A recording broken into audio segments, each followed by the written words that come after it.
উচ্চ মাধ্যমিক পর্যায়ে পড়ার জন্য, বিশেষ করে ফিজিক্সের জন্য, তোমাদেরকে যেটা করতে হবে সেটা হলো ভালো মানের কিছু বই সাথে করে নিয়ে পড়তে হবে। তো বর্তমানে বাজারে যতগুলি বই প্রচলিত আছে তার ভিতরে সবকিছু মিলে একটা কমপ্লিট প্যাকেজ, পরিপূর্ণ প্যাকেজ মোটামুটি পাওয়া যাবে, সেটা হলো আখতারুল ইসলাম। এই বইয়ের নামটা, লেখকের নামটা লিখে নাও। ইতিমধ্যে আমরা অনেকেই বিভিন্ন বইয়ের কিনে ফেলেছি। ইসাক স্যারের বই কিনেছি, কেউ তপন স্যারের বই কিনেছি, কেউ শেলু স্যারের বই কিনেছি। সেটা আমার দ্বিতীয় অপশন থাকবে। মেন বই পড়ার পরে, আক্তার স্যার বই পড়ার পরে তারপর আমরা ওইটাতে যাব, অথবা যে যেটা কিনেছি সেটাতে আমার সাথে টপিকস মিলিয়ে, টপিকসটা মেলানোর পরে দ্বিতীয় অংশে যাবে। প্রত্যেকেই বইটা লাইন বাই লাইন পড়বে। এমসিকিউ এর জন্য প্রত্যেকটা লাইন গুরুত্বপূর্ণ।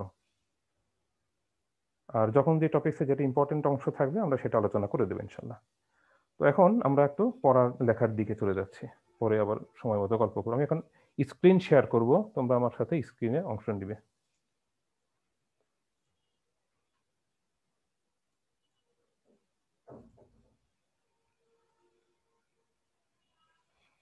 আশা করি সবাই দেখতে পাচ্ছ। একটা ওয়ার্ড ফাইল দেখতে পাচ্ছ কি সবাই? দিয়ে একজন রেসপন্স করলেই হবে। জি sir. Yes, sir. Yes, okay, sir. Thank you, thank you. আমি এখন কিছু করব না, এখান থেকে গট গট করে পড়ে যাব, তোমরা খালি শুনবে আর মিলাবে। আচ্ছা, চ্যাপ্টারের নাম হলো ভৌত জগৎ এবং পরিমাণ। ভৌত জগৎ এবং পরিমাণ। তার আগে আমরা একটা ইন্ট্রোডাকশনটা দিই। এই চ্যাপ্টারের ইন্ট্রোডাকশনটা কি? এটা কবি সাহিত্যিকদের কথা। কোন কথা? এই যে বিজ্ঞান আমাদের দিয়েছে বেগ, কেড়ে নিয়েছে আবেগ। এখন বেগ কি আর আবেগ কি? আবেগ অনুভূতি এগুলো আগের দিনের কথা, যে একজনের জন্য আরেকজনের সহানুভূতি, একজনের জন্য আরেকজনের মায়া ইত্যাদি। তো এখন আর মায়া সহানুভূতির বিষয় না, এখন হলো প্রফেশনালিজমের বিষয়, যে একজনের ঘাড়ে পাড়া দিয়ে আরেকজন কিভাবে উঠতে পারবে উপরের দিকে, সেটা হলো বড় বিষয়। তো প্রাচীন কাল বলতে আমরা সেখানে যেই কালটা বুঝবো সেটা হলো যে যখন মানুষ আগুন জ্বালানো শুরু করেছে সেই সময় থেকে। তো ওই সময় থেকে শুরু করে এই পর্যন্ত আমরা আমাদের উন্নতির বিভিন্ন লক্ষ্যমাত্রা নির্ধারণ করেছি। যে আগুন জ্বালানোটা একটা উন্নতি, লেখাপড়া করাটা একটা উন্নতি। হ্যাঁ, এখন বর্তমানে উন্নতি বলতে আমরা ধরি যে টেকনোলজিক্যালি কে কত ডেভেলপমেন্ট করতে পেরেছে, কে কত দক্ষতা অর্জন করতে পেরেছে, ব্যক্তিগতভাবে, রাষ্ট্রীয়ভাবে ইত্যাদি। তো এই উন্নতির জন্য যে জ্ঞানটা দরকার সেই জ্ঞানটা হলো বিজ্ঞান। আর এই বিজ্ঞানের জন্য আমাদের যেটা দরকার সেটা কি? যে বিজ্ঞানকে আমরা অনেকভাবে আমরা ভাগ করে থাকি। তো মানুষ বিজ্ঞানের পিছনে কেন লেগেছে? কারণ মানুষ ধাপে ধাপে তার জ্ঞান পরিচর্যা করেছে, করতে করতে প্রকৃতির মধ্যে সে কি পেল? সে শক্তি পেল, সম্পদ পেল।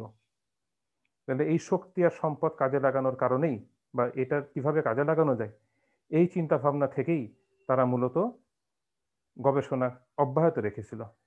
তো আগুন জ্বালানো হলো, আগুন জ্বালানোর পরে সে আগুনকে ব্যবহার করা হলো কিভাবে?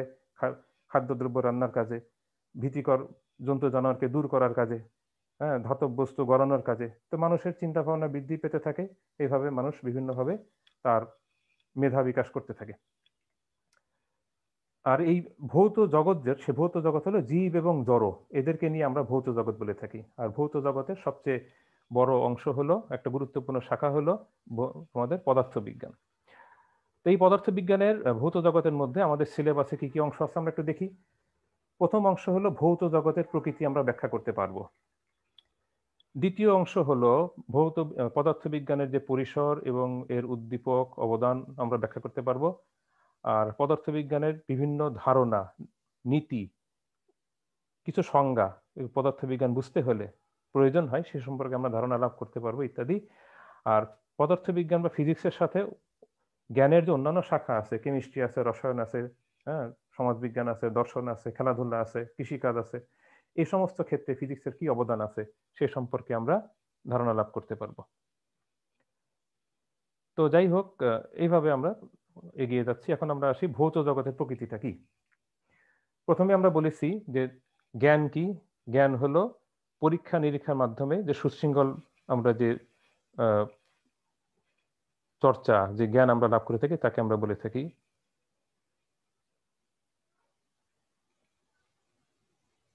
বইটার নাম আখতারুল ইসলাম।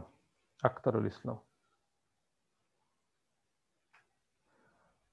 আমাদের কি যেন নেক্সট ক্লাসের একজন লিখছে মিটিং এর আইডি, আমাদের মিটিং আইডি একই। তুমি বোধহয় পরের ক্লাসেরটা চাচ্ছ। এইভাবে ক্লাসের মধ্যে মেসেজ চালাচালি না করাটাই ভালো। Thank you. এখন যদি আমরা আসি যে বিজ্ঞান মানে কি, বিজ্ঞান অর্থ হচ্ছে বিশেষ জ্ঞান। বি শব্দের অর্থ বিশেষ, জ্ঞান মানে সম্যক ধারণা। কিন্তু সকল জ্ঞানই বিজ্ঞান নয়। তাহলে বিজ্ঞান বলতে কি বুঝবো? হাইলাইট করা মাউসটা দেখো। যথাযথ পর্যবেক্ষণ ও পরীক্ষা নিরীক্ষার মাধ্যমে জগৎ সম্পর্কিত সুসংবদ্ধ, সুসামঞ্জস্যপূর্ণ, প্রয়োজনীয়, কল্যাণকর জ্ঞানই হচ্ছে বিজ্ঞান।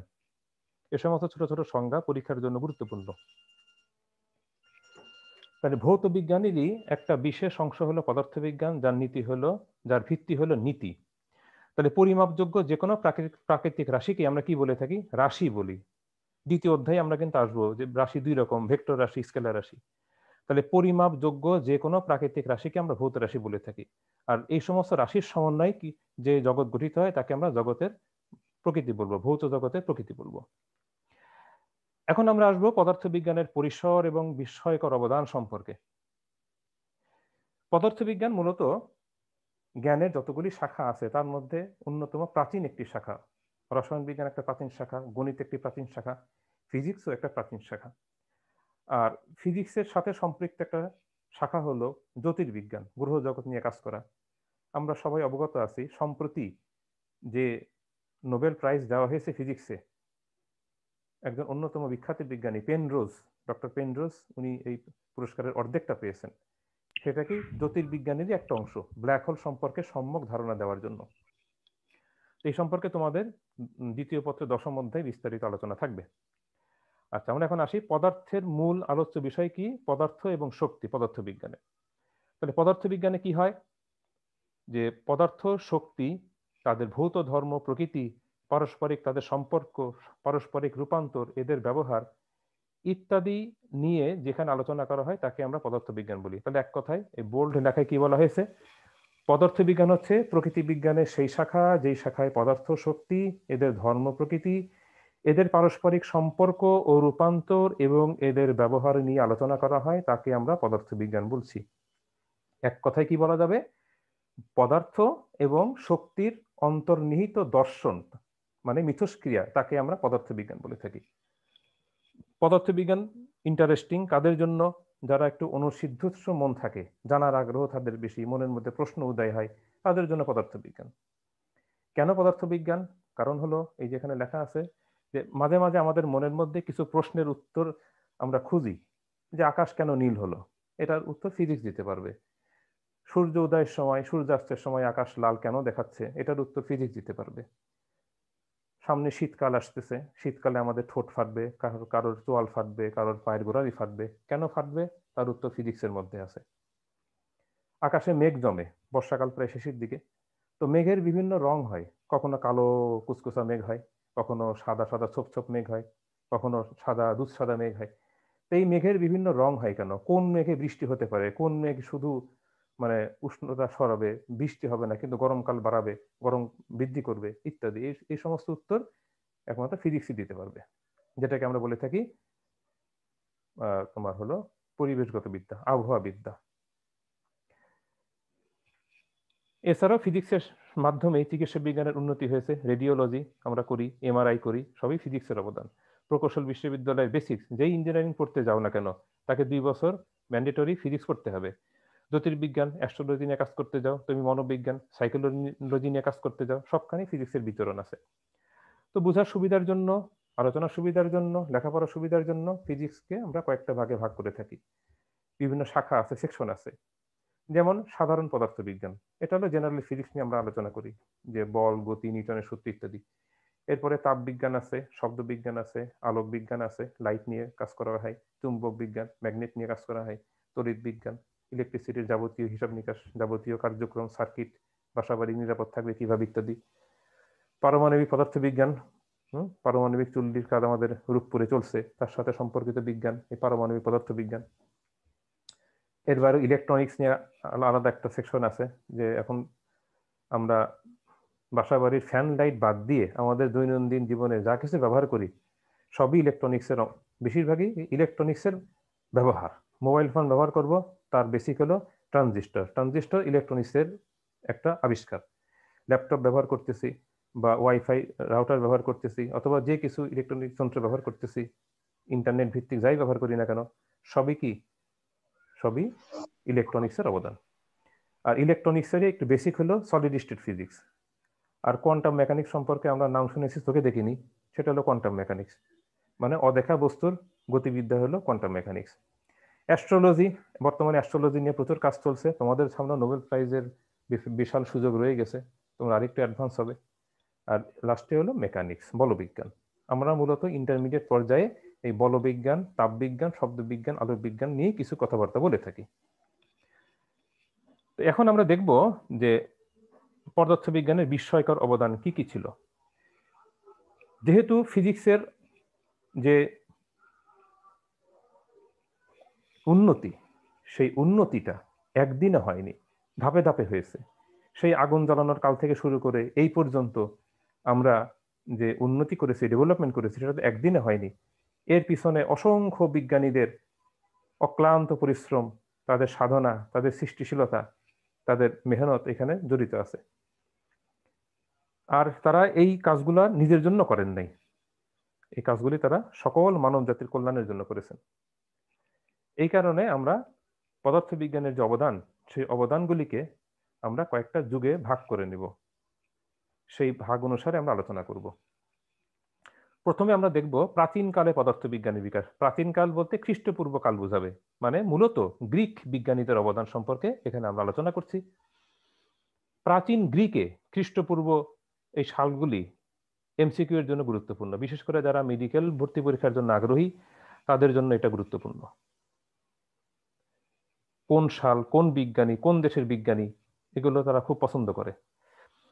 তো থেলিস, পিথাগোরাস, ডেমোক্রিটাস, আর্কিমেডিস, প্লেটো, এ সমস্ত বিজ্ঞানী গ্রিক সময়ের বিখ্যাত বিজ্ঞানী। তাদের মধ্যে ফিজিক্সে বা বিজ্ঞানে অবদান রেখেছেন, তার মধ্যে একজন হলেন থেলিস। উনি সূর্যগ্রহণ সম্পর্কে ভবিষ্যৎবাণী করেছিলেন এবং তিনি এটাও বলেছিলেন যে বৃত্তের ব্যাস বৃত্তকে সমদ্বিখণ্ডিত করে। তিনি লোডস্টোনের চুম্বক ধর্ম সম্পর্কে ধারণা দিয়েছিলেন।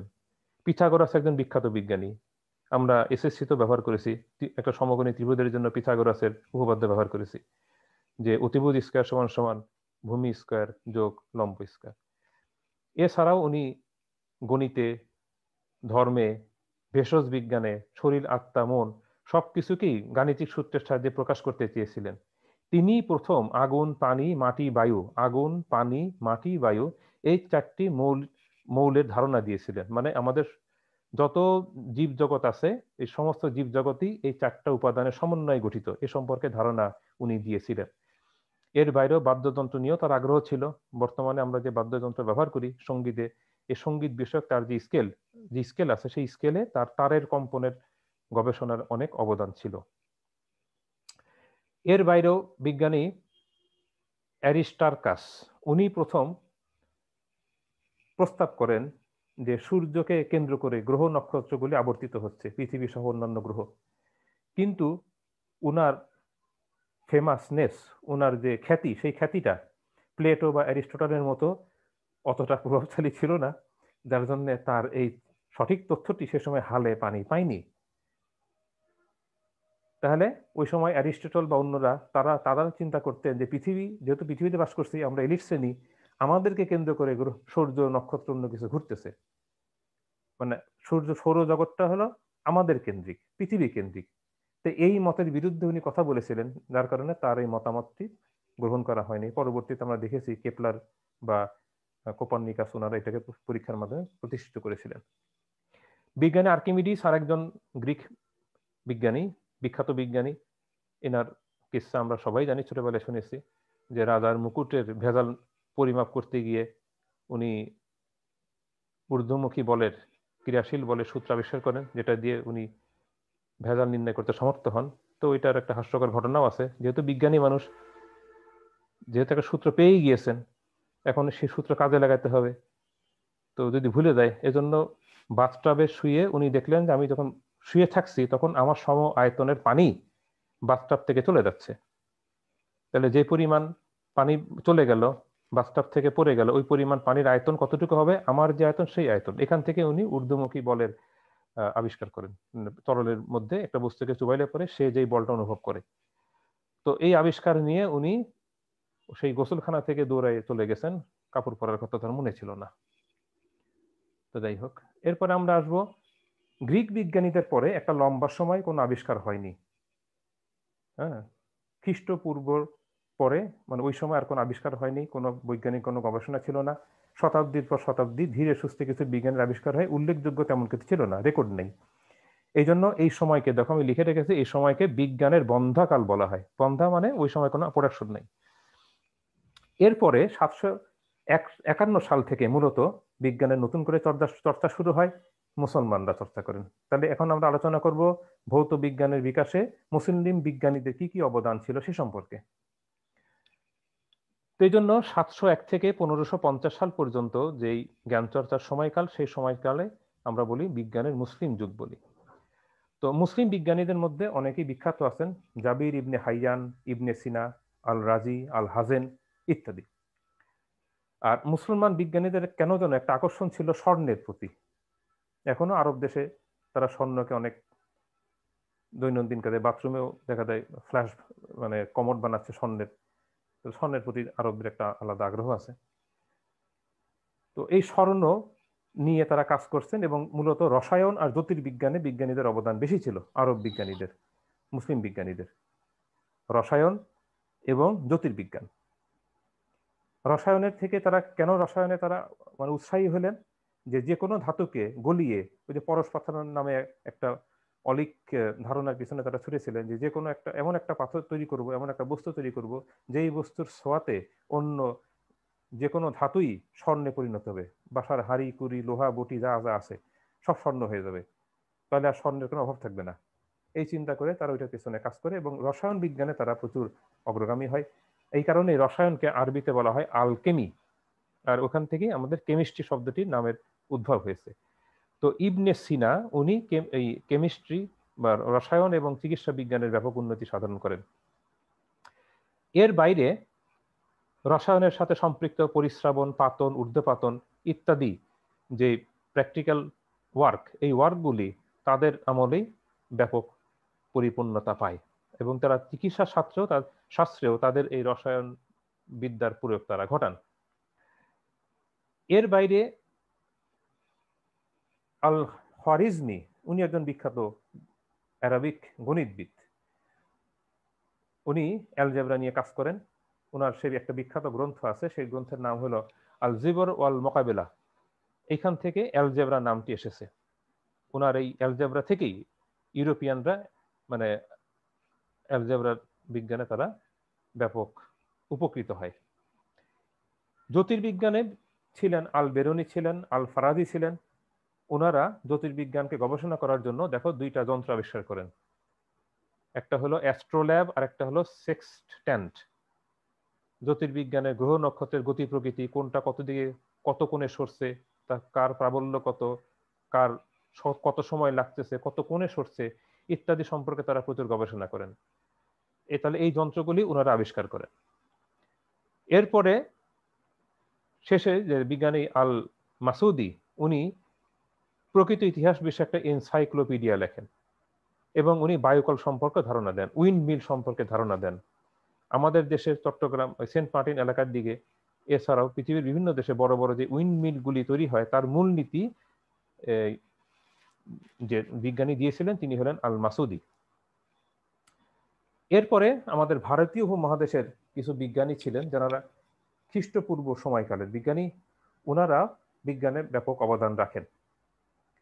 আমি যখন উচ্চ মাধ্যমিক শ্রেণীতে পড়তাম, তো আমার হাই স্কুলের একজন শিক্ষক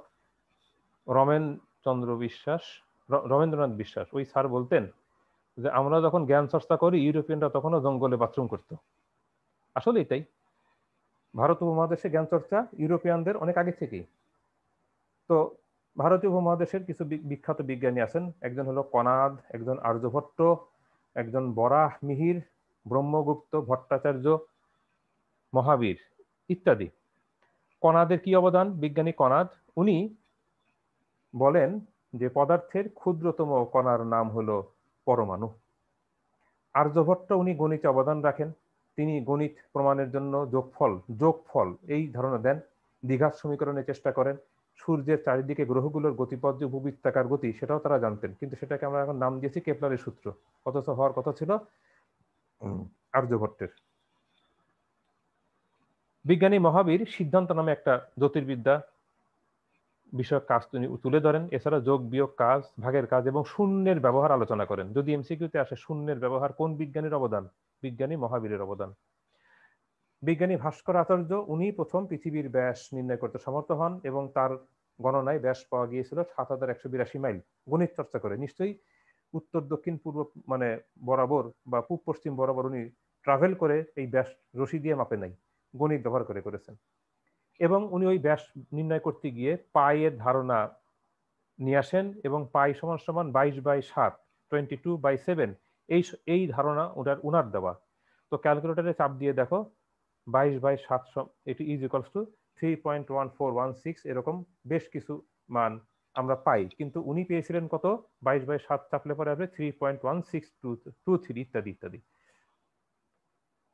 তার মানে প্রায় কাছাকাছি ধরা যায়, কাছাকাছি ওনার এস্টিমেটটা খুব একটা খারাপ ছিল না।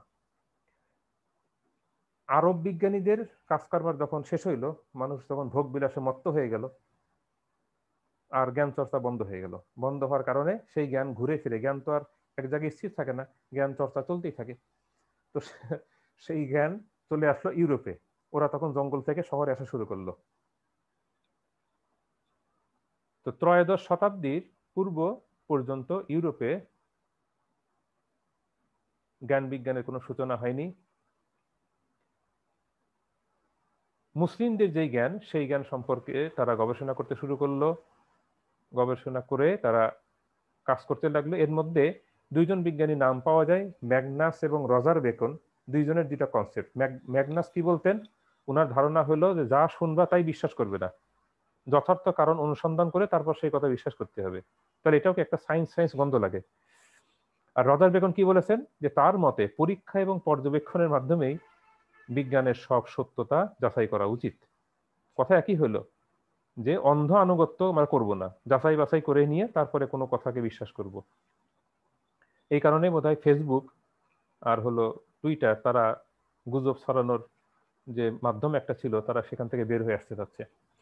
এই সময়ের জন্য প্রথম যে বিজ্ঞানী ছিলেন, বিজ্ঞানী লিওনার্দো দা ভিঞ্চি। উনি একজন বহুবিধ প্রতিভার অধিকারী বিজ্ঞানী ছিলেন, একাধারে চিত্রশিল্পী ছিলেন, বলবিজ্ঞান সম্পর্কে ধারণা রাখতেন। পাখি উড়ে এই উড়ার দেখে উনি স্কেচ তৈরি করেছিলেন হেলিকপ্টারের, উনি স্কেচ তৈরি করেছিলেন প্লেনের, যেটা 1452 খ্রিস্টাব্দের কথা। মানে প্লেন আবিষ্কারেরও, হেলিকপ্টার আবিষ্কারেরও তোমার প্রায় 600-700 বছর আগের কথা। এরপরে আমাদের ধারণা মতো, যাকে আমরা বিজ্ঞানের যুগ বলে থাকি বা বিজ্ঞানী বলে থাকি, সেই ধারণা বা সেই সময় শুরু হয় 1501 থেকে 1750 পর্যন্ত। এই সময় কারা কারা আসেন, এই সময় আসেন বিজ্ঞানী গ্যালিলিও, তারপরে আসেন বিজ্ঞানী নিউটন। তো গ্যালিলিও নিউটন, ওনাদেরকে আমরা মূলত বিজ্ঞানের পায়োনিয়ার বা পথ প্রদর্শক বলে থাকি, কারণ ওনাদের মাধ্যমেই বিজ্ঞানের ব্যাপক চর্চা হয়েছে, মহাকর্ষের সূত্র আবিষ্কার হয়েছে, জ্যোতির্বিজ্ঞানের আবিষ্কার হয়েছে, গণিতের বিভিন্ন শাখা আবিষ্কার হয়েছে, ক্যালকুলাস, বাইনোমিয়াল থিওরেম, আলোর বিচ্ছুরণ, আলোর স্পেকট্রাম ইত্যাদি সম্পর্কে ধারণা তৈরি হয়। এছাড়াও তড়িৎ চুম্বক নিয়ে গবেষণা হয়, হ্যাঁ, ইঞ্জিন আবিষ্কার হয়, এ সমস্ত কিছু ওই সময়টাতে। এর মধ্যে আলাদাভাবে কেপলার, গ্যালিলিও, নিউটন, এদের একটু আমরা ফোকাস করতে চাচ্ছি। যে কেপলার উনি কি দিয়েছেন, সৌরজগতের সঠিক ধারণা দেন। আর গ্যালিলিও কি করেন, উনি সর্বপ্রথম পরীক্ষা এবং পর্যবেক্ষণের মাধ্যমে সিদ্ধান্ত গ্রহণের পদ্ধতি আবিষ্কার করেন। পরীক্ষা এবং পর্যবেক্ষণের মাধ্যমে সিদ্ধান্ত গ্রহণের পদ্ধতি উনি প্রদান করে থাকেন। আর এটা সবাই আমরা আশ্চর্য হই যে যেই বছর গ্যালিলিও মৃত্যুবরণ করেন, ওই বছরই নিউটনের জন্ম হয়। আর নিউটন কি করেন, নিউটন হলো উদ্ভাবিত বৈজ্ঞানিক পদ্ধতির পূর্ণতা দান করেন। অর্থাৎ প্রথমে একটা বৈজ্ঞানিক বিষয়ের একটা থিওরি দাঁড়াতে হবে, অর্থাৎ তত্ত্ব নির্ধারণ করতে হবে, তারপর এক্সপেরিমেন্টের মাধ্যমে সেই তত্ত্বটি যাচাই করতে হবে। এইভাবে তার সত্য অসত্য নির্ণয় করার পরে তার বিষয়ে সিদ্ধান্ত আসতে হবে। তো এই সেটআপের কারিগর হলেন বিজ্ঞানী নিউটন। আমাদের আর 10 মিনিট সময় বাকি আছে, আমাদের সিগন্যাল দিয়ে দিয়েছে 10 মিনিট সময় বাকি আছে। এরপরে হলো ভৌত বিজ্ঞানের বিকাশ এবং শিল্প বিপ্লব।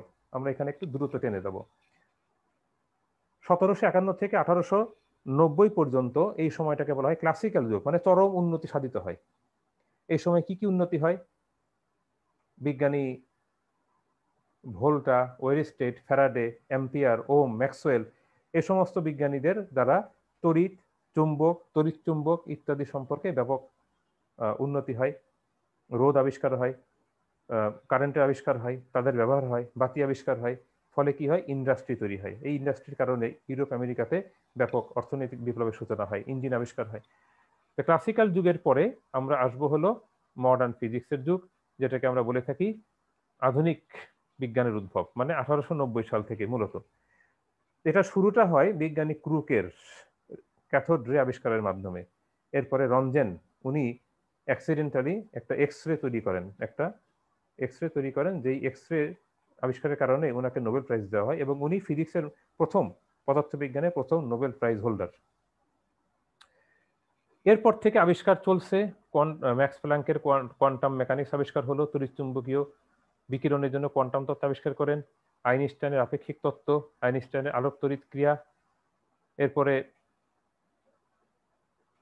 ধাপে ধাপে পারমাণবিক পদার্থবিজ্ঞান উন্নতি হয়। হিরোশিমা নাগাসাকিতে সেই উন্নতির বহিঃপ্রকাশ ঘটে ইত্যাদি বিষয়। এভাবে আমরা কি করতে পারছি? আস্তে আস্তে দেখতে পাচ্ছি যে আধুনিক যুগে ভৌত বিজ্ঞানের সাথে সাথে বিজ্ঞানের যে অন্যান্য শাখা এবং আমাদের দৈনন্দিন জীবনের যে ব্যবহার্য জিনিসপত্র, এগুলো তো কি হচ্ছে? ব্যাপক উন্নতি হচ্ছে। হ্যাঁ, তো এই সবচেয়ে বেশি উন্নতি হয়েছে কোথায়?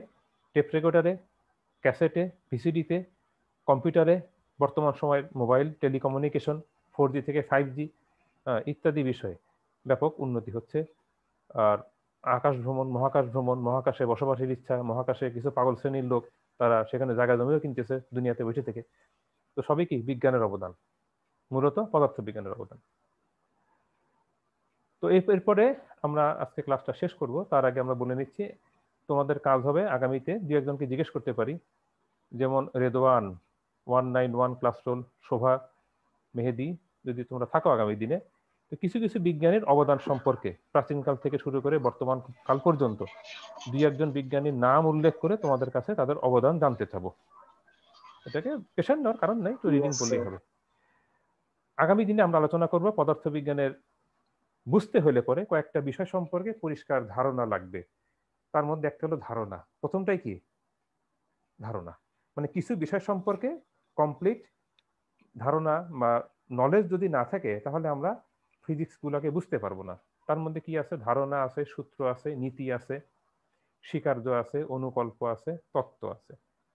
এখান থেকে কিছু অনুধাবনমূলক প্রশ্ন পরীক্ষাতে আসে, যে সকল তত্ত্বই অনুকল্প কিন্তু সকল অনুকল্প তত্ত্ব নয় ইত্যাদি, বা ধারণা নীতির মধ্যে পার্থক্য কি, এ সম্পর্কে আমরা আগামী ক্লাস আলোচনা করব। ওকে, সবাই ভালো থাকো, সবার সুস্থতা কামনা করছি। আগামী ক্লাসে আমাদের দেখা হবে ইনশাল্লাহ। আসসালাম।